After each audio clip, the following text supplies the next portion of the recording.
এখানে একটা শিক্ষা আছে, এদিকে তাকান। মানুষের কল্পনার জগৎ, এটা কি ছোট না বড়? আপনি কি বোঝেন আমার কথা? কল্পনার জগৎ এটা ছোট না বড়? কত বড়? আমি এখন কল্পনা করলাম যে আমি 41 সাল পর্যন্ত ক্ষমতায় আছি, এটা কি অত সহজ? বলেন, কত কাঠ খড়ি নষ্ট করা লাগবে, কত মানুষের অধিকার নষ্ট করা লাগবে, এরপরে তো আপনি সরাসরি বলে দিলেন 1 সেকেন্ডে কল্পনা করে। 41 সাল আসতে এখনো কত দেরি। আপনি অতদিন পর্যন্ত নাও বাঁচতে পারেন, এমনকি জনগণ আপনাকে অতদিন ক্ষমতায় নাও রাখতে পারে। আমাদের এই দেশটার অবস্থা যা এখন, এই দেশে জনগণ যদি রাখতেও চায় অনেকে, ওদিকে রাশিয়া, চীন আর ওদিকে আমেরিকা, ও কিন্তু বসে নেই। আমরা অনেকেই মনে করি আমরা মনে হয় নিজেরা এগুলো করি না, আমাদের হাতে কিচ্ছু নেই। আমরা গেড়া কলে পড়ে আছি, একদিকে আমেরিকা আর একদিকে রাশিয়া আর চীন। এরা যা মনে করবে তাই, আমরা শুধু পুতুলের মতো। তাহলে আমি কল্পনা করেছিলাম যে ক্ষমতায় থাকবো 41 সাল পর্যন্ত। কতদিন লেগেছে? 1 সেকেন্ড। কত? 1 সেকেন্ডের ভেতরে যে কল্পনার জগৎটা, এটা তৈরি হতে কত সময় লাগার কথা, কত কাঠ খড়ি পোড়ানোর কথা বলেন। আল্লাহ বলেন জান্নাত আমি যা বানিয়েছি মানুষের কল্পনার অতীত, কোনোদিন মানুষের কল্পনাও হয়নি যে এরকম হতে পারে। বলেন সুবহানাল্লাহ। কথা বোঝাতে পেরেছি মনে হয়? হ্যাঁ, কল্পনার জগতের চাইতেও বেশি আল্লাহ জান্নাতে দিয়ে দেবে। তো ওই জান্নাতের ভেতরে মানুষের মনের ভেতরে কোনো আফসোস থাকবে না, তবে একটা আফসোস থাকবে সব সময়। মনের ভেতরে একটা আফসোস মানুষের ঘোরপাক খাবে, আল্লাহ দুনিয়ায় যদি এই সময়টা নষ্ট না করে আরেকটু ভালো কাজে কাটাতাম, অন্তত জান্নাতে বিল্ডিং আরো বেশি পেতাম। এই জন্য যে মানুষগুলোর জন্য দোয়া করলাম একবারে, অবশ্যই সম্মান মর্যাদা আছে এলাকায়, জন্য নাম এখানে দিয়েছে নাই দিত না। এদের সম্মান আমরা শুধু দুনিয়া না, মরণের পরেও যেন আবহমান কাল টিকে থাকে। বলেন আমিন। মঞ্চে বসা ওলামায়ে কেরাম, সামনে বসা মুসলমান ভাইরা, পর্দার আড়ালের সম্মানিতা মা এবং বোনেরা, প্রশাসনের ভাইরা, প্রাণপ্রিয় চট্টগ্রামবাসী, দল মত নির্বিশেষে কোরআনের অনুষ্ঠানে যারা ইবাদত মনে করে এসেছেন, বলেন আলহামদুলিল্লাহ। এটা কিন্তু এখন ইবাদত চলছে। আমি তো 3টা বছর ছিলাম ভেতরে, 21, 22, 23, 24-এ। 20 সালে একবার এখানে আসার কথা ছিল, আল্লাহর ওলিরা হয়তো আসতে দেননি, এবার আর বাধা দিয়েও আটকাতে পারেননি। আপনাদের এখানে এসেছিলাম, সাতকানিয়া বাজার পর্যন্ত আসার পরে কারা যেন বলছে না, এই জন্য এখান থেকে ফিরে গিয়েছিলাম। তো এখন তো আর ওই ভয়টা নেই।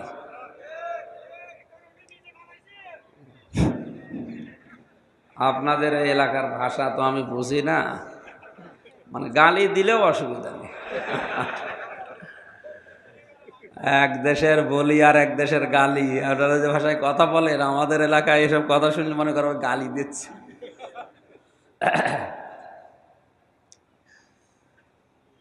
হুয়া জিতাবাকুম ওয়া মা জাআলা আলাইকুম ফিদ-দীনি মিন হারাজ।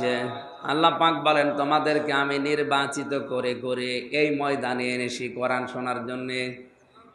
হাজারো লক্ষ মানুষ এলাকায় বাস করে, সবাইকে তো আমার কোরআনের এই জায়গায় আনি নাই, কারণ যাকে আমি ভালোবাসি, পছন্দ করি, মহাব্বত করি, তাকে কোরআনের জ্ঞান দান করি। এটা একটা ক্লাস চলছে কোরআনের। কিসের ক্লাস? এখান থেকে অন্তত 45 মিনিট 1 ঘন্টার ভেতরে যা পাবো ক্লাস আকারে আমি কথা বলবো, আপনারা জবাব দেবেন বোঝার জন্য ছাত্রের মতো। যদি জবাব না দেন আমি মনে করবো আমি কবরস্থানে আছি। যেন বোঝার পরে জবাব দেবেন, আবার না বুঝে জবাব দিয়েন না। এক লোকের ছেলে পরীক্ষায় A+ পেয়েছে, দোকানে চা খাচ্ছিল, একজন এসে বলছে চাচা আপনার ছেলে A+ পেয়েছে। বলছে ইন্না লিল্লাহি ওয়া ইন্না ইলাইহি রাজিউন। কি বললেন? না মানে একটা গল্প মনে পড়ছে। শিক্ষক ক্লাসে ঢোকার পরে ছাত্রকে জিজ্ঞাসা করছে,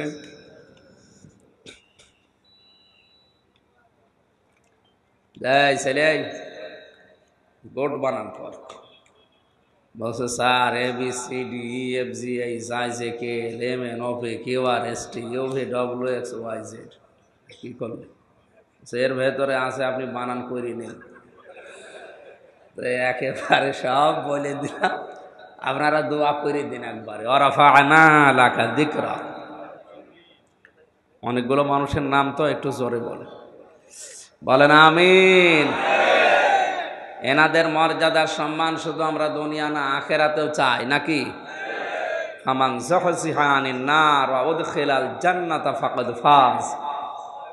আল্লাহ তাআলা বলেন, ওই লোকটার জীবন তো সফল যাকে 41 সাল পর্যন্ত ক্ষমতায় বসিয়েছি। অবশ্য ঠিক। 41 সাল কেন, কিয়ামত পর্যন্ত কেউ যদি ক্ষমতায় থাকে আর যদি মরণের পরে জাহান্নামী হয়, ওরে এই 41 সাল না, কিয়ামত পর্যন্ত পুরা জীবনই ব্যর্থ। আমার কথার ওজন টের পাচ্ছেন? হ্যাঁ। ফামান যুহজিহা আনিন নার ওয়া উদখিলাল জান্নাতা ফাকাদ ফাজ। যাকে আল্লাহ জাহান্নামের আগুন থেকে মুক্ত করে জান্নাতি বলে ঘোষণা দিয়ে দিয়েছে, এই লোকটার জীবন সফল। আজ অনেকেই বিভিন্ন সময় খেলার কথা বলে যে খেলা হবে, অথচ ফাইনাল খেলা এ শব্দটা কোরআনে আল্লাহ দিয়েছে। তাগাবুন মানে শেষ খেলা। তাগাবুন মানে কি? ফাইনাল খেলা। ইয়াউমা ইয়াজমাউকুম লিয়াউমিল জামি'i যালিকা ইয়াউমুত তাগাবুন। যেদিন মানুষ একত্রিত হবে, জমা হবে হাসরের ময়দানে, ওই দিন হবে মানুষের জীবনের ফাইনাল খেলা। আর এখন যেটা চলছে, অমাল হায়াতুদ দুনিয়া ইল্লা মাতাউল গুরুর। সূরা আলে ইমরানের 185 নম্বর আয়াতের শেষের দিকে আছে, আল্লাহ পাক বলেন, দুনিয়ার জীবনটা খেলাধুলা, রং তামাশা, এটা ছাড়া আর কিচ্ছু না, ধোঁকাবাজি। এটা আপনি একটু বাস্তবতার দিকে তাকিয়ে ভাবেন তো, এসেছিলেন ন্যাংটা অবস্থায়, একটা পোশাকও আমার শরীরে ছিল না, সম্পদ বলতেও আমার দুনিয়ায় কিছুই ছিল না। 50, 60, 70, 80, 90, 100 বছর পরে আবার হয়তো ওইভাবেই চলে যাওয়া লাগবে, খালি গায়ে খালি পায়, একটা স্যান্ডেলও নেওয়া যাবে না। মাঝখানে যে সময় গেল, এটা কিছু সময় আনন্দ ফুর্তি করেই শেষ। অথচ নবীজি জানিয়েছেন, আর দুনিয়া মাজরাতুল আখিরাহ, দুনিয়া হচ্ছে আখিরাতের শস্য ক্ষেত, এখান থেকে যেটা তৈরি করবেন আপনাকে ওইটাই দেওয়া হবে। অনেক মানুষ মনে করে জান্নাত আমার জন্য বানানো আছে। না,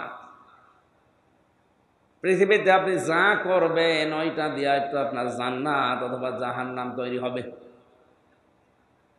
জান্নাত জাহান্নাম তৈরি হয়ে আছে, ওর ভেতরে এখন আপনার কর্ম অনুযায়ী জিনিসপত্র বানানো হবে। বিশ্বনবী হযরত ইব্রাহিম আলাইহিস সালামের সাথে মেরাজে দেখা হয়েছিলেন। ডাক দিয়ে বলে, সন্তান আমার, দুনিয়াতে যাবার পরে উম্মতদেরকে বলবা তারা যেন আখিরাতের ঘর তৈরি করে। নবীজি তাকিয়ে দেখলেন কিছু ফেরেশতারা 2 তলা বিল্ডিং তুলে আর ইট গাঁথে না, বসে আছে। কেউ সুন্দর একটা ভবন তৈরি করেছে, অর্ধেক ছাদ দেয়নি। এই যে এরকম মনে করেন চারিদিকে দেওয়াল দেওয়া হয়নি, দাঁড়িয়ে আছে ফেরেশতারা। বিশ্বনবী জিজ্ঞাসা করলেন হযরত ইব্রাহিম আলাইহিস সালামকে যে এই অবস্থা, ফেরেশতারা কাজ করে না কেন, বসে আছে? হযরত ইব্রাহিম আলাইহিস সালাম এবং জিবরাইল ফেরেশতা মিলে ওই দিন বলেছিলেন, হে আল্লাহর নবী, আপনার এই উম্মতেরা দুনিয়াতে আগে ভালো ভালো কাজ করত, ফেরেশতাদের আগে ইট, সড়কি, বালি, জান্নাতের যে সমস্ত জিনিস লাগে ঘর বানাতে, এগুলো আসতো। সুবহানাল্লাহ বললে একটা ইট হয়তো ফেরেশতাদের হাতে যেত, আলহামদুলিল্লাহ বললে একটা ইট হয়তো যেত। এখন আরো ইবাদত বন্দেগী করে না, ছেড়ে দিয়েছে। ফেরেশতারা এই যে 2 তলা পর্যন্ত বানিয়ে রেখে দিয়েছে, আর বানায় না, কারণ নেকির কাজও পাঠায় না, জান্নাতও হয় না। আপনি একটু ভাবেন, এখন যদি মারা যান, আপনার মনে হয় ছাদ হয়ে আছে, এখনো দেওয়াল দেওয়া হয়নি, এরকম ঘরে যদি আপনাকে আল্লাহ কিয়ামতে প্রবেশ করায়। এই জন্য দুনিয়ার জীবনে আমাদের সময় যেন নষ্ট না হয়, এই জন্য সজাগ থাকবেন। আমি কখন কোনটা জিজ্ঞাসা করি, কোরআন দিয়ে জবাব দেবে। এ মাহফিলটার মর্যাদা আমাদের কাছে এই জন্যে বেশি, কারণ কোরআনের মর্যাদা আমার কাছে সবচাইতে বেশি। আল্লাহ পাক বলেন, ওয়াইদ তাআযানা রাব্বুকুম লাইন শাকারতুম লাযিদান্নাকুম ওয়া লাইন কাফারতুম ইন্না আযাবি লাশাদীদ। সূরা ইব্রাহিমের ভেতরে আল্লাহ জানিয়েছেন, আল্লাহ নিজে যেন হ্যান্ড মাইক নিয়ে ঘোষণা দিচ্ছে, একটি ঘোষণা। এ কথা বুঝতেছেন?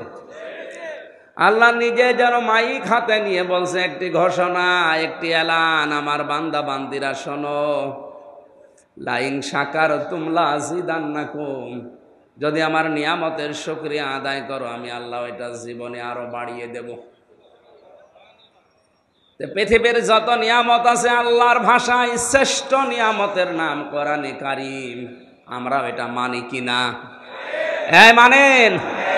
এ ময়দানের সম্পর্ক আজকে কোরআনের সাথে। এই জন্যে রোদে পুড়ে দুপুরবেলা কাজ বাদ দিয়ে, ঘুম বাদ দিয়ে বসে আছি। কোরআনের বাদে যদি অন্য কারো সাথে সম্পর্ক থাকতো, জীবন চলে গেলেও আসতাম না।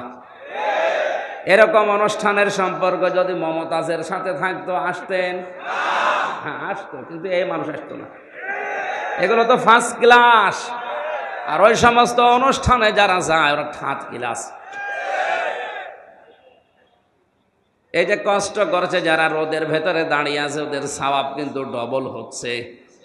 কারণ আমরা হাদিস জানি, কোরআন পড়তে গেলে যদি বেঁধে বেঁধে যায় তাহলে ডবল সওয়াব হয়। আমরা আরামে বসে আছি, ওরা রোদের ভেতরে দাঁড়িয়ে বসে আছে। আজকের এই অনুষ্ঠানে সওয়াব আমাদের 10টা হলে ওদের 20টা হবে। এই জন্য যারা কষ্ট পাচ্ছেন, আপনার জীবনে নেকির কাজ বাড়ছে। আমি কথা বলছিলাম শ্রেষ্ঠ নিয়ামত হিসাবে যেহেতু কোরআনকে আমরা মানি, এই জন্য দুনিয়ায় আমাদের যত সময় আছে, যত সম্পদ আছে, যদি কোরআনের জন্য ব্যয় করে যেতে পারি, মরণের পরে ওই সময়ের, ওই সম্পদের হিসাব দেওয়া লাগবে না। আমি কথা বোঝাতে পেরেছি? নবীজি বলেন, দুনিয়াতে যদি আল্লাহর কোরআনের জন্য কেউ সময় ব্যয় করে, সম্পদ ব্যয় করে, যতটুকু ব্যয় হবে ওইটার হিসাব কিয়ামতে আল্লাহ নেবে না। জবাব যে কি জিনিস আমরা অনেকে জানি না, এই জন্য আমাদের ভেতরে কোনো সেন্স নেই। খলিফাতুল মুসলিমিন হযরত ওমর ইন্তেকালের 12 বছর পরে তিনি আসছিলেন সাদা কাপড় পরে। তার সন্তান আব্দুল্লাহর সাথে স্বপ্নে দেখা, ডাক দিয়ে বলে, আব্বা কোথায় ছিলেন আপনি? কতদিন আপনাকে দেখি না। হযরত আব্দুল্লাহ বলেন, বাবা কোথা থেকে আসলেন? এত সুন্দর কাপড় পরে, চুল এখনো ভেজা আপনার। হযরত ওমর বলেছিলেন, আব্দুল্লাহ আজ 12টা বছর দুনিয়ার জীবন ছেড়েছি, মহান আল্লাহর দরবারে আমার জীবনের কৃতকর্মের হিসাব দিচ্ছিলাম। শেষ পর্যন্ত মহান আল্লাহ আমাকে মাফ করে দিয়েছে। আমি এখন জান্নাতের নহর থেকে গোসল করে জান্নাতের দিকে যাচ্ছি এই সাদা পোশাক পরে।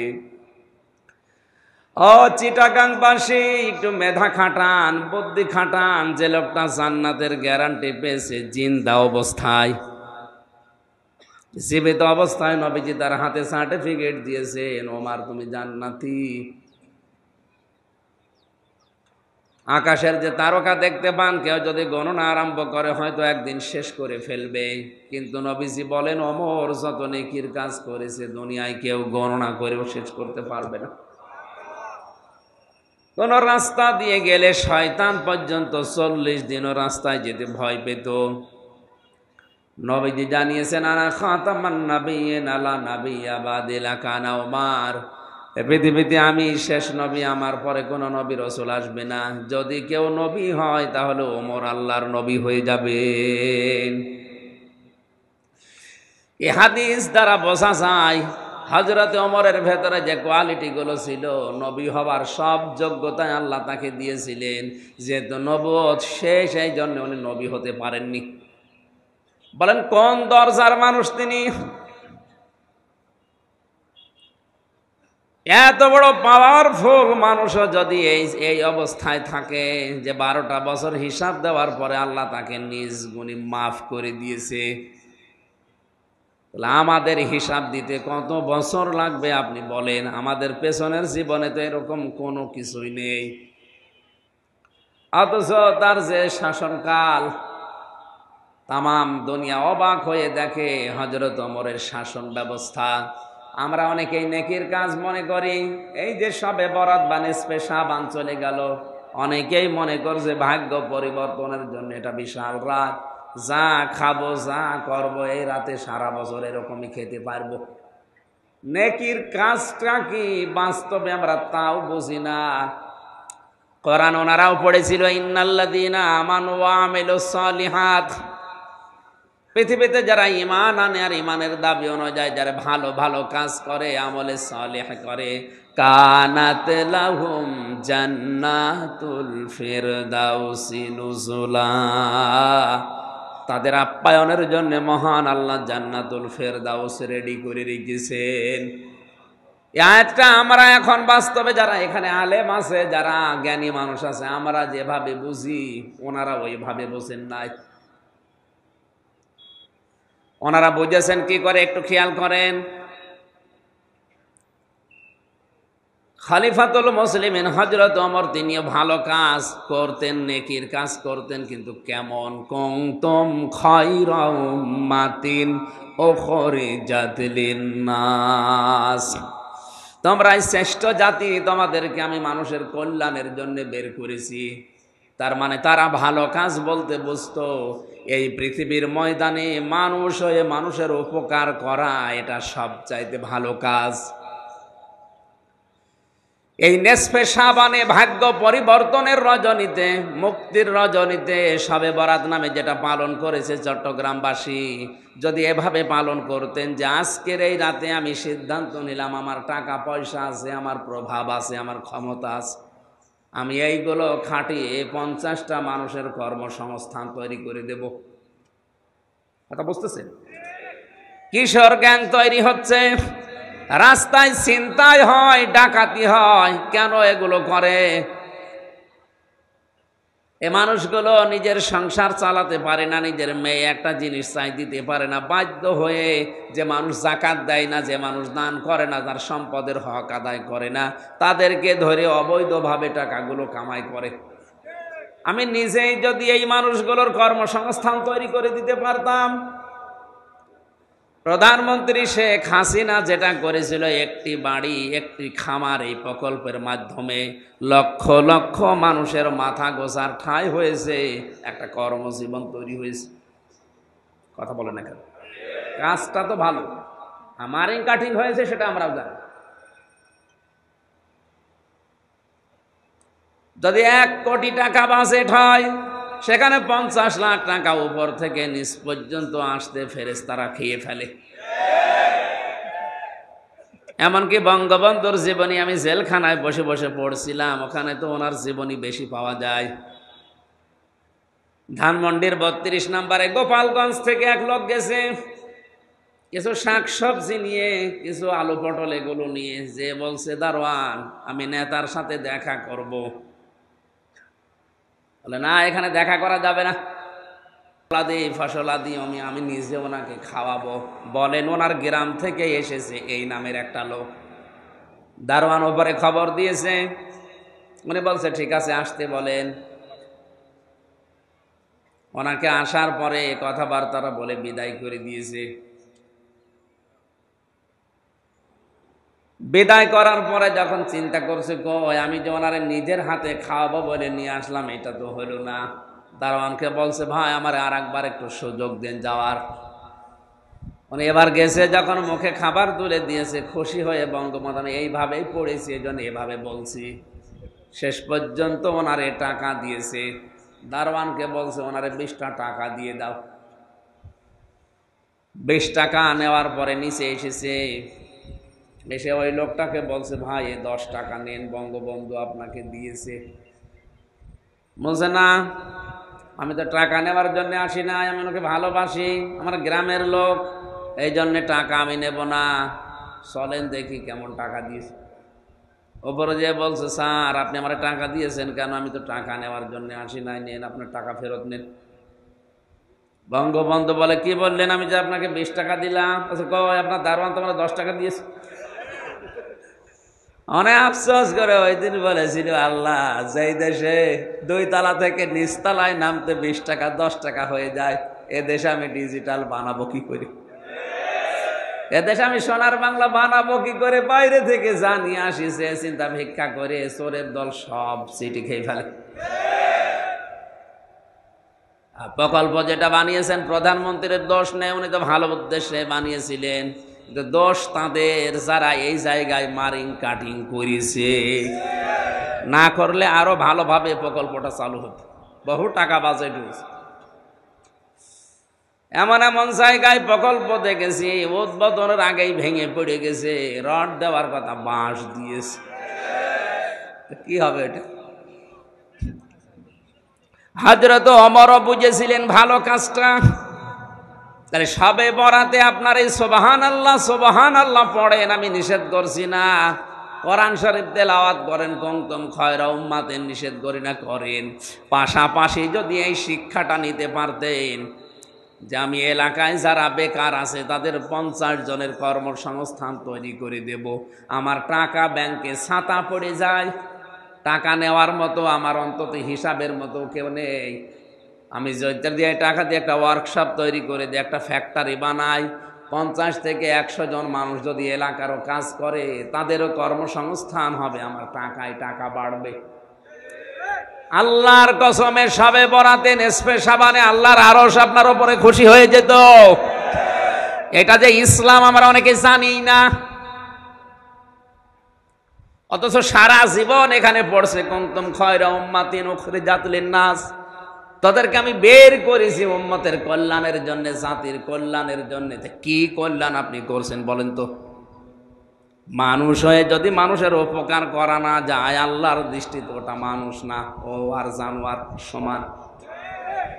হযরত ওমর কোরআন বুঝেছিলেন, গভীর রজনীতে তিনি বের হয়ে গেলেন, এক বাড়ির সামনে দিয়ে যাবার সময় দেখলেন আওয়াজ আসতেছে মেয়ে লোকের কান্নার। চিন্তা করলেন ভেতরে কোনো ধর্ষণ হচ্ছে নাকি। দেখলেন বাড়ির ভেতর থেকে একটা লোক বের হয়, আবার প্রবেশ করে, আবার আসে, আবার যায়। খপ করে হাত চেপে ধরলেন, এই বেটাকে বারবার বাড়ির ভেতরে প্রবেশ করো আর বের হও, মেয়েদের কান্নার আওয়াজ পাওয়া যাচ্ছে, কি করেছো বলো। লোকটা বলে পথিক আপনি কে? আমি তো এই বাড়ির মালিক। হযরত ওমর বলে মালিক তে মেয়ে লোকের কান্নার আওয়াজ আসে ভেতর থেকে কোন কারণে?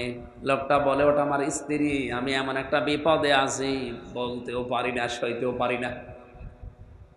হযরত ওমর বললেন কি বিপদে আছে বলো দেখি। বলে তোমারে বলে করব কি, আমার স্ত্রী সন্তান সম্ভবা, এ বিষয়ে আমি একেবারে অনভিজ্ঞ, আর আমার বাড়িতে কোনো ধাত্রীও নেই, নার্স নেই, কেউ নেই সেবা করার মতো, এ বিষয়ে আমি জানিও না, আমি কি করবো। কান্না দেখে আমি পাগল হয়ে গেছি, এই জন্যই তো অস্থির হয়ে বারবার যাওয়া আসা করছিলাম। হযরত ওমর বলে ভাই আপনি দাঁড়ান দেখি কাউকে পাওয়া যায় কিনা। এক দৌড়ে বাড়িতে গেলেন, স্ত্রীকে ডাক দিয়ে বলে আব্দুল্লাহর মা, আল্লাহ জান্নাত বিক্রি করছে, যদি কিনতে চাও তাড়াতাড়ি চলো, কিছু তেল নাও, নাকড়া নাও, আগুন ধরানোর মতো কোনো জিনিস নাও, আল্লাহ জান্নাত বিক্রি করে দিচ্ছে, যদি নিতে যাও আমার সাথে তাড়াতাড়ি চলো। তারা জান্নাত মনে করেছিল এই জায়গাগুলোতে, আর আমরা জান্নাত মনে করছি মসজিদের টাইলস লাগিয়ে দিতে। একটা মসজিদ বানিয়ে দিলে কয়জন নামাজ পড়ে? নাই 5000। অথচ একটা রাস্তা, একটা ব্রিজ, একটা কালভার্ট বানিয়ে দিলে লক্ষ লক্ষ মানুষ ওই রাস্তা দিয়ে, ওই ব্রিজ দিয়ে হাঁটে। কথা বলেন না কেন? 100টা মসজিদ বানানোর চাইতে একটা রাস্তা মেরামত করা আল্লাহর কাছে অনেক ভালো। অথচ অনেক মানুষ ইসলাম না বুঝে রাস্তার টাকা, ব্রিজের টাকা, কালভার্টের টাকা আত্মসাৎ করে ওইটা দিয়ে মসজিদের টাইলস লাগিয়ে দেয়। বাড়ির ভেতরে প্রবেশ করালেন মেয়েটাকে, কিছুক্ষণ পরে আওয়াজ এলো, খলিফাতুল মুসলিমিন, আপনার বন্ধুকে সুসংবাদ দেন, তার একটা পুত্র সন্তান হয়েছে, ছেলেটাও ভালো আছে, মাও ভালো আছে। হযরত ওমর বললেন আলহামদুলিল্লাহ। যার ছেলে এসে বলছে ইন্না লিল্লাহ। হযরত ওমর বলে, ভাই আপনার পুত্র সন্তান, আমি আলহামদুলিল্লাহ বললাম খুশি হয়ে, আর আপনি বলছেন ইন্না লিল্লাহ, খুশি হননি? খুশি হয়েছিলাম, কিন্তু আপনি কে? আমি তো এতক্ষণ সাধারণ মানুষ মনে করে উল্টা পাল্টা বলেছি, আর আপনি আমার এত বড় উপকার করলেন। আপনি তো সাধারণ না, দেশের খলিফা, প্রেসিডেন্ট হযরত ওমর। আপনি দয়া করে আমারে মাফ করে দেন। পকেট থেকে কিছু দিরহাম বের করে বললেন, খলিফাতুল মুসলিমিন, আমার জন্য যে কষ্ট করেছেন এটা শোধ দেওয়ার মতো না। তবে যে গরিব মহিলাকে নিয়ে আসলেন রাতের বেলা, যে নার্স, যে ধাত্রীকে নিয়ে এসেছেন, এই মেয়েটাকে এই টাকাগুলো হাদিয়া দিয়েন। হযরত ওমর বলে, ওই মেয়েটাকে টাকা দেওয়া লাগবে না, এটা পেশাদার কোনো নার্স না, সেবিকা না, এটা ধাত্রী না, ওইটা আমার নিজের স্ত্রী।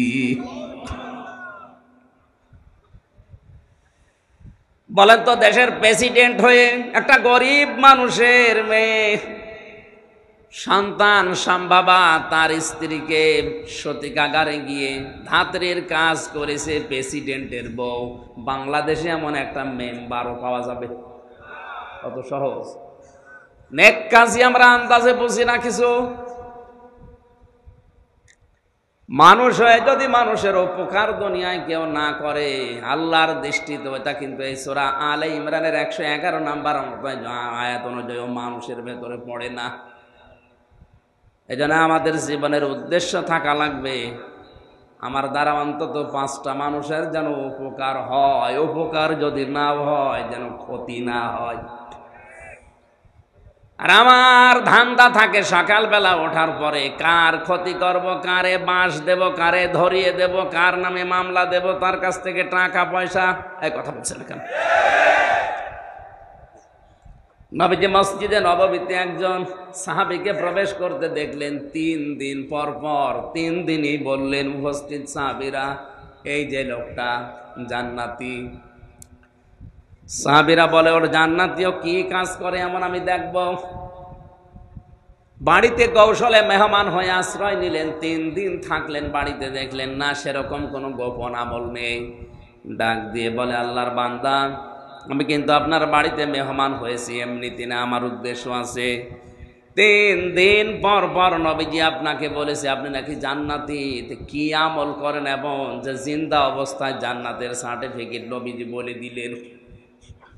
লোকটা বলে, ভাই আমিও আপনার মতো 5 ওয়াক্ত নামাজ পড়ি, রমজানের রোজা রাখি, সত্য কথা বলি, যতটুকু আপনারা করেন অতটুকু আমার আমল বেশি নেই। তবে একটা কাজ আমি বেশি করি মনে হয়, সারাদিনের কর্মব্যস্ততা শেষ করে রাতের বেলা যখন ঘুমাতে যাই, বালিশে মাথা দিয়ে চিন্তা করি, আল্লাহ আজ এই লোকের সাথে এই আচরণ আমি করেছি, এই কথা অনেকের পেছনে পেছনে বলে ফেলেছি, আমার বিরুদ্ধে যার যা অপপ্রচার আছে, আমার বিরুদ্ধে যার যা ক্ষোভ আছে, আল্লাহ তুমি তাদেরকে দেখো। আর আমার দ্বারা যদি কারো উপরে ক্ষোভ, হিংসা, অহংকার থেকে থাকে, সবার উপরে আমার রাগ আমি মাটি করে দিলাম, মাফ করে দিলাম, সবাইকে আমি ছাড় দিয়ে দিলাম, কারো উপরে আমার কোনো অভিমান নেই, রাগ নেই, আমি একেবারে নিষ্কলুষ একটা পবিত্র মন নিয়ে ঘুমিয়ে পড়ি। মহান আল্লাহ মনে হয় এই কাজটা ভালো পছন্দ করিস।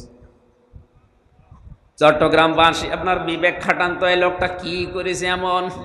আমাদের মতো নামাজ পড়েছে, রোজা রেখেছে, সত্য কথা বলা, এই বাকি একটা কাজ করেছে, রাতের সবার সময় কারো উপরে রাগ রাখেনি, সবার উপরে সব মাফ করে নির্মল একটা মন নিয়ে ঘুমিয়েছে। আমরাও সারাদিনের কর্মব্যস্ততা শেষ করে ঘুমাতে যাই, যার উপরে রাগ নেই তার উপরে রাগ তৈরি করে সকালে কি করে বাঁশ দেওয়া যায় সে চিন্তা করে। তোমার আল্লাহ মাফ করবে? আমার কথার অর্থ কি বোঝা গেছে? নারী হোক পুরুষ হোক, এই আমলটা আজকে থেকে শুরু করা লাগবে। অন্তত সবার সময় চিন্তা করবেন আমি আর নাও বাঁচতে পারি, এখনই হয়তো ঘুমের ভেতরে আজরাইল আমার নিয়ে যেতে পারে। এই জন্য আমার কারো উপরে কোনো অভিমান নেই, রাগ নেই, ক্ষোভ নেই, আর কারো ক্ষতি করব বলে আমি এখন আর ঘুমাই না। আমি ঘুমাচ্ছি একটা নির্মল মন নিয়ে, শান্ত অন্তর নিয়ে। যদি বেঁচে থাকি ভালো, মরে গেলে তো গেলাম। আল্লাহ যেন আমাকে শাহাদতের মরণ দেন, বলেন আমিন। আল্লাহ ঘোষণা দিয়েছেন এটা শ্রেষ্ঠ নিয়ামত। যদি এই শুকরিয়া আদায় করো, জীবনে আরো এরকম নিয়ামত আরো বাড়িয়ে দেবেন। আল্লাহ আপনাকে ভালো ভালো কাজ করার তৌফিক দেবেন। ওয়ালা ইন কাফারতুম ইন্না আযাবি লাশাদীদ। কোন মানুষ যদি এই নিয়ামতের গুরুত্ব না দেয়, দাম না দেয়, না শুকরিয়া করে, কুফরি করে, আল্লাহ তার জীবন থেকে ওটা ছিনিয়ে আযাবের ভেতরে ফেলে দেবে। বলেন নাউজুবিল্লাহ। এখানে হচ্ছে কি সমস্যা কি? একটা চেয়ার দিয়ে বসেন। সুবহানাল্লাহ আলহামদুলিল্লাহ লা ইলাহা ইল্লাল্লাহ। সুবহানাল্লাহ আলহামদুলিল্লাহ লা ইলাহা ইল্লাল্লাহ মুহাম্মাদুর রাসূলুল্লাহ সাল্লাল্লাহু আলাইহি ওয়াসাল্লাম। দরুদ আর সালাম নবীজির উপরে পাঠ করে আজকের তেলাওয়াতকৃত আয়াত ছিল সূরা ফাতিহা 28 নাম্বার আয়াত। একটা মাত্র আয়াত পড়েছি। দেখি এই আয়াতের ভেতরে কি আছে, আমরা একটু তাফসীর আকারে কথা বলার চেষ্টা করি। সূরা ফাতিহা মানে বিজয়, ফাতাহা মানে কি? এই পৃথিবীতে বিজয় আসার কথা মুসলমানদের। ওয়ালা তাহিনু ওয়ালা তাহসানু ওয়া আনতুমুল আ'লাউনা ইন কুনতুম মুমিনিন। ভালো করেন। সারা জীবন আয়াতটা শুনেছি, কিন্তু আমি এখনো পর্যন্ত বুঝছিলাম না। কয়েকদিন আগে আয়াতটা আমার কাছে ক্লিয়ার হয়েছে। আল্লাহ বলেন কোনো চিন্তা নেই, কোনো ভয় নেই, তোমাদের জীবনে বিজয় আসবেই যদি মুমিন হতে পারো। বলে আয়াত থেকে প্রমাণ হয় বিজয় দেওয়ার মালিক কে? মুমিন হওয়ার মালিক কে? বলছে আল্লাহ। আল্লাহ মুমিন হবে? আল্লাহ তো মুমিন আছে। আল্লাহর যে 99টা নাম আমরা অনেকে বলি, আল্লাহর নাম 5000। কত? এর ভেতরে অন্যতম নাম হচ্ছে মুমিন। মুমিন কার নাম? কথা বলে না কেন? আর আমরা হচ্ছে আব্দুল মুমিন, মুমিনের বান্দা। আল্লাহ তো মুমিন আছে, আল্লাহ আবার মুমিন হবে কেন? মুমিন হওয়া লাগবে কাদের? আমাদের। বলেন কাদের? আর বিজয় দেওয়ার মালিক আল্লাহ। তাহলে আয়াত দ্বারা বোঝা যায় আমরা এখনো মুমিন হতে পারিনি, এই জন্য আল্লাহ বিজয় আমাদের দেয় না। এই কথা বলেন না কেন? নাকি আল্লাহর দোষ? বিজয় দেওয়ার ক্ষমতা এখন এই 1400 বছর উনি হারিয়ে ফেলেছে, এখন আর নেই নাকি? আমি এই যে ভাইকে 200 টাকা দিয়ে বললাম মাছ নিয়ে আসেন, উনি বাজারে গিয়ে মাছ নিয়েছে। তো মাথা একটু খারাপ আছে, কারণ মাছ নিয়েছে পচা মাছ। কি মাছ বলেন? বাড়িতে নিয়ে আসার পরে আমারে ডাক দিয়ে বলছে দোকানদার প্রায় 250 টাকা চেয়েছে, 1 টাকাও কমে দেবে না। শুধু আমির হামজার নাম বলেছি, এই কারণে 50 টাকা কম নিয়েছে। এই নেন। অথচ মাছের দাম 100 টাকা। মাছের দাম কত? 100 টাকা। আর 100 টাকা হাওয়া। আমারে যা বুঝিয়েছে আমি তাই বুঝলাম মনে করেন। আর একজনকে টাকা দিয়েছি 200, ও মাছ নিয়েছে 200 টাকায়, কিন্তু মাছটা একেবারেই পচা আর একেবারে নষ্ট, হাতে নেওয়া যাচ্ছে না। উনিও নিয়েছিলেন, কিন্তু অর্ধেক ভালো অর্ধেক পচা। এ লোকটা টাকা নষ্ট করে নাই, পুরো টাকায় দোকানদারকে দিয়েছে, কিন্তু মাছটা একেবারেই খারাপ, একেবারেই পচা। বলেন তো এই দুইজনের ভেতরে ভালো কোনটা? না, যে লোকটা 100 টাকা আত্মসাৎ করেছে আর 100 টাকা দিয়ে মাছ নিয়েছে, যদিও মাছটা অর্ধেক ভালো আছে, তারপরেও তো অর্ধেক পয়সা ফেলে দিয়ে খাওয়া যাবে। আর যার কাছে 200 টাকা দিলাম, দোকানদারকে 200 দিয়েছে, টাকা আত্মসাৎ করেনি, কিন্তু পুরাটাই পানিতে ফেলে দেওয়া লাগছে। আমরা এখনো ওইভাবে যোগ্যতা অর্জন করতে পারি না আল্লাহর কোরআনের ধাঁচ অনুযায়ী। এই জন্য মহান আল্লাহ আমাদেরকে বিশাল ক্ষমতা দেয় না, এমন মানুষকে দেয় যে অর্ধেক টাকা মেরে খায়। আমি আর নিচে নামলাম না। দোষ এখন আল্লাহর না, বিজয় উনি দিতে পারেন, কিন্তু শর্ত হচ্ছে ইন কুনতুম মুমিনিন, আমাদের মুমিন হওয়া লাগবে। আজ বাংলাদেশে কয়েকটা জরিপ বেরিয়েছিল জানুয়ারি মাসে, আপনারা পেয়েছেন কিনা জানি না। এদেশে 100 জনের 15 জন মাত্র বিশ্ব নবীকে একমাত্র আদর্শ মানে, আর 85 জন নবীকে বাদ দিয়ে অন্য কাউকে টানা নানায় চলছে।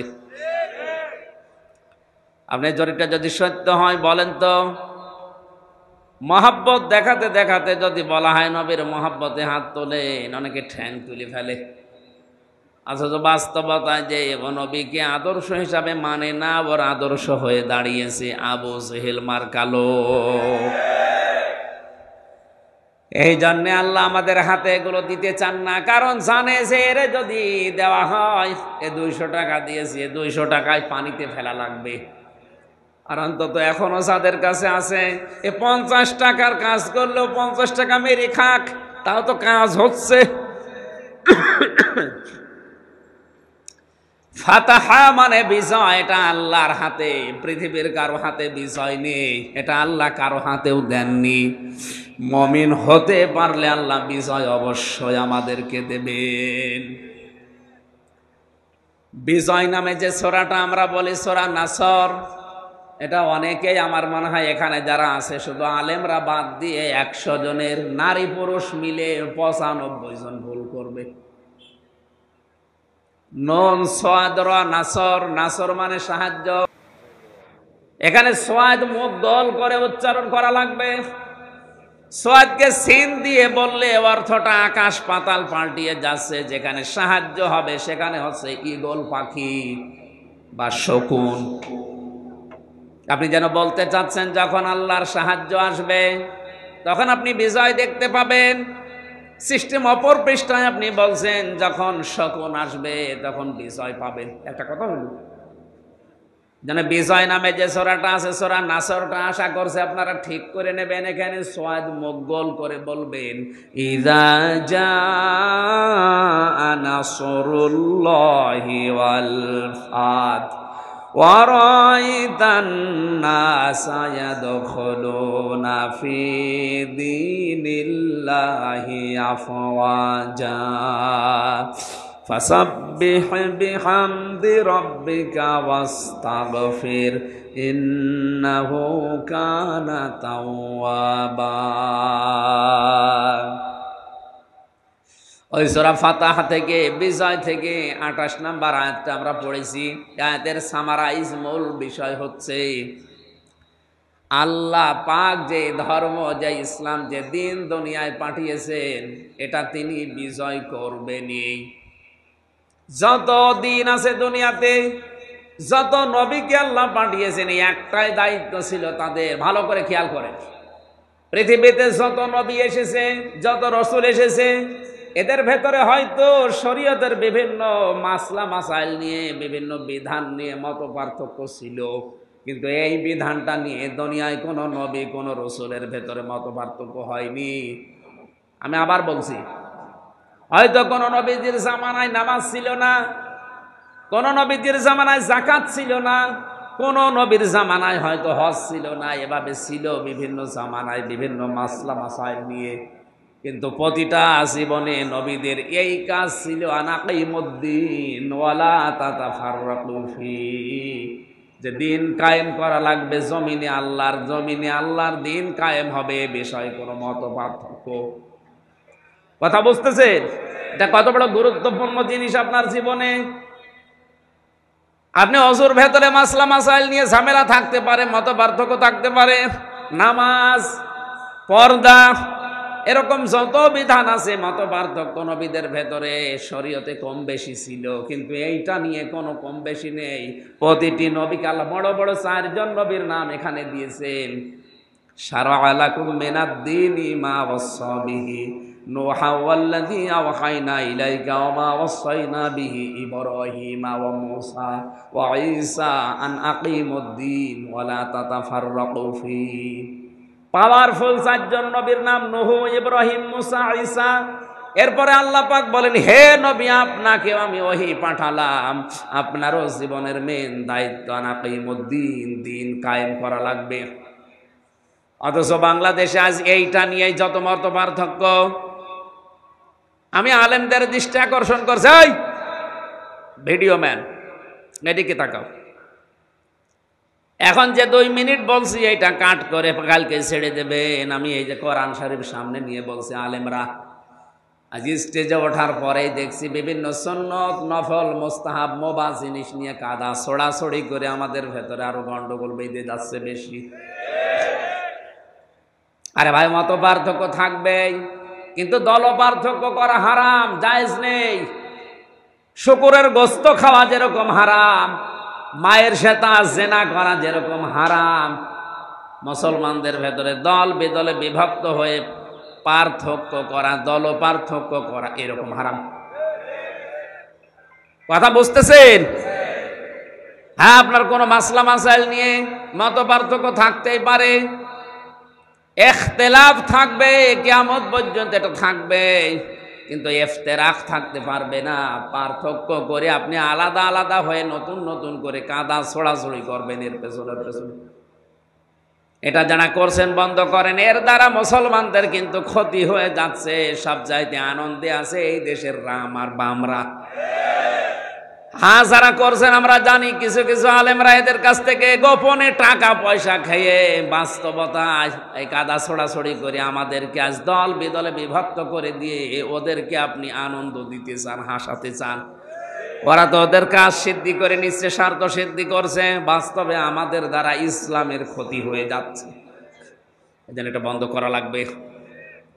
দিন কায়েমের ব্যাপারে হ্যাঁ, আপনি পীর সাহেব, আপনি পীরের খানকা চালান, জিকির করান, ইবাদত শিখান, কোনো অসুবিধা নেই, কিন্তু আপনার জীবনের টার্গেট থাকা লাগবে কি করে ইসলাম এদেশে কায়েম হয়। এই কথা বোঝেন, আপনি ইসলাম কায়েম করার জন্য এই কথা বোঝার চেষ্টা করেন। তাবলীগ জামাতে যারা আছেন তাবলীগ করেন, আমি নিষেধ করছি না, জীবন চিল্লায় চলে যান, কোনো অসুবিধা নেই, কিন্তু আপনার জীবনের একটাই টার্গেট থাকা লাগবে, বাংলাদেশে কি করে ইসলাম কায়েম হয়। যারা জামাত ইসলাম করছেন করেন, আপনার জীবনের টার্গেট থাকা লাগবে এই দেশে ইসলাম কি করে কায়েম হয়, কারণ এটা পৃথিবীর সব নবীদের মিশন এবং ভীষণ।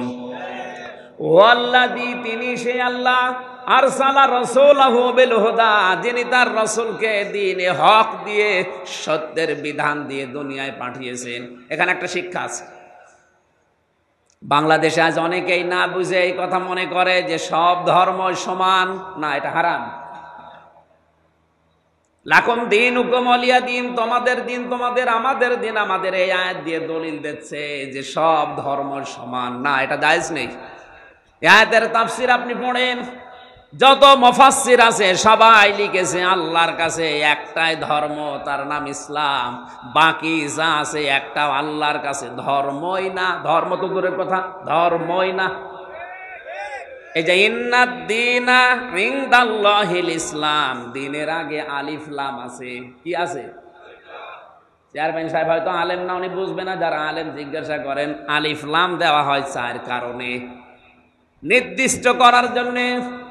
এখন যদি চেয়ারম্যানকে বলি, আমি চেয়ারম্যান চলেন আমরা চট্টগ্রামে যাই, উনি যদি বলি একটাই রাস্তা আছে, তাহলে এই রাস্তার আগে, তরিকের আগে, সাবিলার আগে আলিফ লাম দেওয়া লাগবে, কারণ এইটা ছাড়া আর চট্টগ্রাম যাওয়ার রাস্তা নেই। কিন্তু কেউ যদি এসে বলে না আরো রাস্তা আছে 4-5টা, হয়তো একটু ঘোরা হবে, তখন আর রাস্তার আগে, তরিকের আগে আল্লাহ বলেন দুনিয়ায় বিভিন্ন ধর্ম আছে যেগুলো শয়তান আর মানুষ বানিয়েছে, আর আমি আল্লাহ একটা বানিয়েছি, তার নাম ইসলাম। এর আগে দিলাম আলিফ লাম, ইন্নাদ-দীনা ইনদাল্লাহিল ইসলাম। আল্লাহর কাছে একমাত্র, শুধুমাত্র, কেবলমাত্র মনোনীত ধর্ম নাম কি? যারা সব ধর্ম সমান মনে করছেন, তাদের এই আয়াত অনুযায়ী ঈমান থাকে কি করে? আল্লাহ তাআলার শব্দ চয়ন দেখেন, তিনি সে আল্লাহ যিনি তার রাসূলকে দ্বীনে হক দিয়ে, সত্যের বিধান দিয়ে দুনিয়াতে পাঠালেন। কেন? লিইয়ুযহিরাহু, আমি হাদিস পড়েছিলাম এই শব্দটা, লিইয়ুযহিরাহু, যাহারা ইয়াজহারু মানে বাবে ইফআল থেকে ইজহার, এটা প্রকাশ করা, যেন তিনি প্রকাশ করতে পারেন, যিনি যেন বিজয়ী করতে পারেন, গালেব করতে পারেন। এজহার মানে প্রকাশ্য নিয়ে আসা। এজহার মানে কি? যাহারা এজহারু মানে প্রকাশ্য নিয়ে আসা, বিজয় লাভ করা, উপরে তুলে দেওয়া। ৯৯টা অর্থ আছে এজহারে। এই জন্য হাদিসের ভেতরে নবীজি বলেন, মান করাল কোরআনা, যে ব্যক্তি কোরআন পড়ে, ফাস্তাজহারাহু, খেয়াল করেছেন, ফাস্তাজহারাহু, এবং একে জহের করে, একে কায়েম করার জন্য চেষ্টা চালায়। যে ব্যক্তি কোরআন পড়ে এবং কোরআনকে ইজহার করার জন্য, প্রকাশ করার জন্য, দাঁড় করানোর জন্য, কায়েম করার জন্য চেষ্টা চালায়, ফাহাল্লা হালালাহু ওয়া হারামা হারামাহু, এর হালালকে হালাল, হারামকে হারাম জানার পরে ছেড়ে দেয়, আদখালাহুল্লাহুল জান্নাহ। এখন আলেম নেই, আদখালা বাবে ইফআল, আল্লাহ নবী বলেন আল্লাহ নিজে তাকে জান্নাতে প্রবেশ করাবে না করিয়েছে? না না, কি বলেন আপনি? তাকে প্রবেশ করিয়ে দিয়েছেন। আদখালাহুল্লাহুল জান্নাহ, আল্লাহ নিজে তাকে জান্নাতে প্রবেশ করাবে না। সত্যি যারা কোরআনকে ইজহার করার জন্য, যারা প্রকাশ করার জন্য, কায়েম করার জন্য, কোরআনকে দাঁড় করানোর জন্য চেষ্টা চালায়, আর এর হালালকে হালাল জেনে আঁকড়িয়ে ধরে, হারামকে হারাম জানার পরে জীবন থাকতে ছেড়ে দেয়, এই লোকটাকে আল্লাহ যেন জান্নাতে দিয়ে দিয়েছে। তাহলে এই লোকটা জান্নাতি মানুষ, কোনো সন্দেহ নেই, কিন্তু এই হাদিসটা মানা লাগবে। এতটুকু নবীজি শেষ করেননি, পরের অংশটুকু, যদিও মুহাদ্দিসদের ভেতরে মত পার্থক্য আছে, তারপরেও বলছি, ওয়া শাফাআহু ফি আশারাতিন মিন আহলি বাইতিহি কুল্লুহুম ক্বাদ ওয়াজাবাত লাহুন নার। আল্লাহর নবী বলেন এই লোকটাকে আল্লাহ সুপারিশ করার জন্য যোগ্যতা দেবেন এমন 10 জন মানুষের, তার পরিবারের লোক, যারা জাহান্নামে যাওয়ার উপক্রম হয়ে গিয়েছিল। এই জন্য নবীকে আল্লাহ যে দায়িত্ব দিয়েছেন, আমাদের জীবনের মেন দায়িত্ব এইটাই হওয়া লাগবে। আমি আর যাই করি, মরণের আগে অন্তত এই চেষ্টাটা করব যে কি করে আল্লাহর কোরআনে দেশে কায়েম হয়। এটা যদি কেউ রাজনীতি মনে করে, দুনিয়ার কাজ মনে করে ছেড়ে দেয়, ও আব্দুল্লাহ বিন ওবায়ের মতো মুনাফিক হয়ে মরবে। আল্লাহ বলেন, হে নবী, আলাদ্দীনি কুল্লি, যত ধর্ম আছে দুনিয়ায়, যত দিন আছে, সব দিনের উপরে আমার ইসলামকে আপনি কায়েম করবেন। তো এটা তো ফেরেশতারা করে দেবে, কথা বলেন। এটা যদি কেউ শত্রুতা করে, বিরোধিতা করে, আজে বাজে মন্তব্য করে, ষড়যন্ত্র করে পেছন দিক থেকে, আল্লাহ বলেন কাফা বিল্লাহি শাহিদা, হে নবী, আমি আল্লাহ আপনার জন্য যথেষ্ট এই কাজে। এই জন্য এই কাজের জন্য আপনি যদি কেউ এগিয়ে না আসেন, চট্টগ্রামের আল্লাহর দিন আল্লাহ টিকিয়ে রাখবে, আপনাকে নিয়ে অথবা আপনাকে ছাড়া। আপনি যদি আসতে চান, ওয়েলকাম, ভালো, আপনার কপাল ভালো। আপনি যদি বিরোধিতা করেন, আমি একটা কথা, শেষ কথা বলছি, এটা এ কোরআনের মালিক কে? আমি আমির হামজা, আমরা কেউ, এক কথা বলা লাগবে। এ জমিনের মালিক কে? আমরা। জমিনের মালিক কে? কোরআনের মালিক। আমরা তাহলে কি? না না, আমরা খাদেম, আমরা এই কোরআনের কামলা, খাদেম, লেবার, মনীষ, পাঠ, যাই বলেন, আমরা তো খালি খেদমত করে যাচ্ছি। এই জমিনটাতে মনে করেন আমি সভাপতিকে বললাম, ভাই 5টা মানুষ নিলাম, এখানে ধান লাগাবে, 5টা পর্যন্ত ধান লাগান, বিকাল 5টায় আপনাদের বেতন দিয়ে দেব। বিকাল 5টা বাজতে মাত্র 10 মিনিট বাকি আছে, পাঁচজন মস্তান এসে বলছে না এ ধান সব তুলে ফেলো। এখন আমরা যদি বলি ভাই না আর 5 মিনিট 10 মিনিট পরে তোলেন, কারণ এ ধানও আমাদের না, এ জমিও আমাদের না, আমরা শুধু কামলা। আমরা কি 10 মিনিট পরেই মালিক এসে আমাদের বেতন দিয়ে দেবে, আমরা চলে যাব, তখন আপনি ধান তুলে ফেলেন, কোনো অসুবিধা নেই। কিন্তু 10 মিনিট আগে আমরা তুলতে দেব না, কারণ বিকাল 5টার আগে আমাদের বেতন। কথা বলেন না কেন? এরপরেও যদি মস্তানরা বলে না আমরা তুলে ফেলবো, তখন বাধা দেওয়া লাগবে না? এক কথা বলেন। বাধা দিতে গিয়ে যদি হাতাহাতি হয় হোক, যদি ওকে মেরে ফেলা লাগে, কথা বলেন না, মেরেও ফেলা লাগবে, কারণ আমার বেতন দরকার। বেতন না হলে আমার পরিবারের লোক চলতে পারবে না। এটা যেমন সহজে বুঝলেন। এখন মালিক এসে 10 মিনিটের ভেতরে মালিক এসে যদি দেখে না সব তুলে ফেলছে, ও মালিক মনে হয় কিছু বলবে না। ওনার যদি ক্ষমতা নাও থাকে ওই সময়, উনি হয়তো ছাড় দেবে, দাঁড়িয়ে দাঁড়িয়ে দেখবে ঠিক আছে তোল তোরা। ক্ষমতা যদি ওনার থাকে, গোপনে হয়তো এমন ধরা ধরবে, বাপ বলার সময় দেবে না।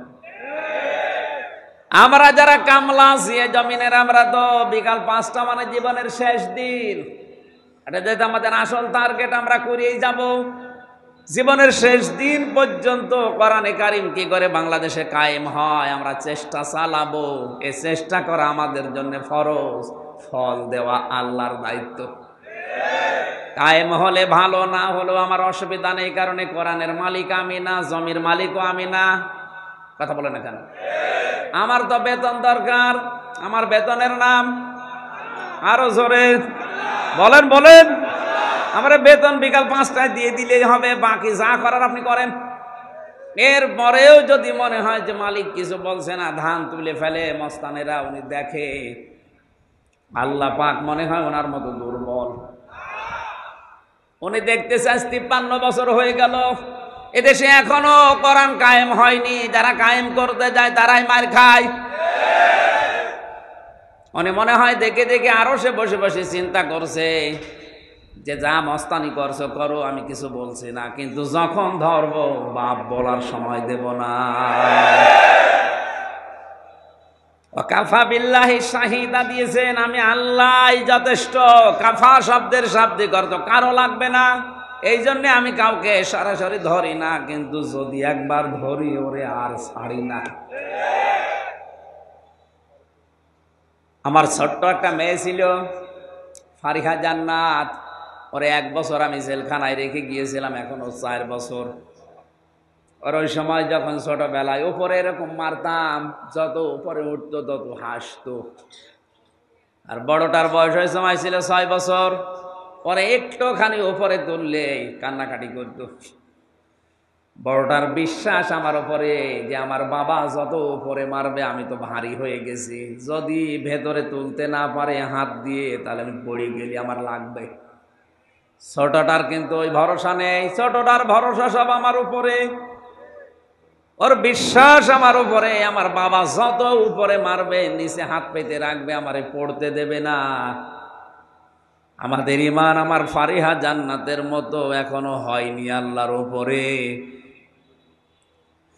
কবি এজন্যই জানিয়েছেন, রেখো না মনেতে ভয় বান্দা খোদার, দূর হয়ে যাবে বাধা সব,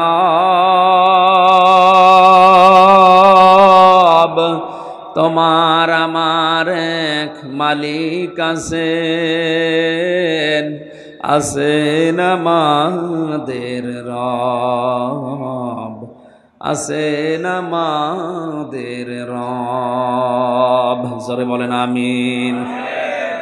আল্লাহুম্মা আমিন। রব্বানা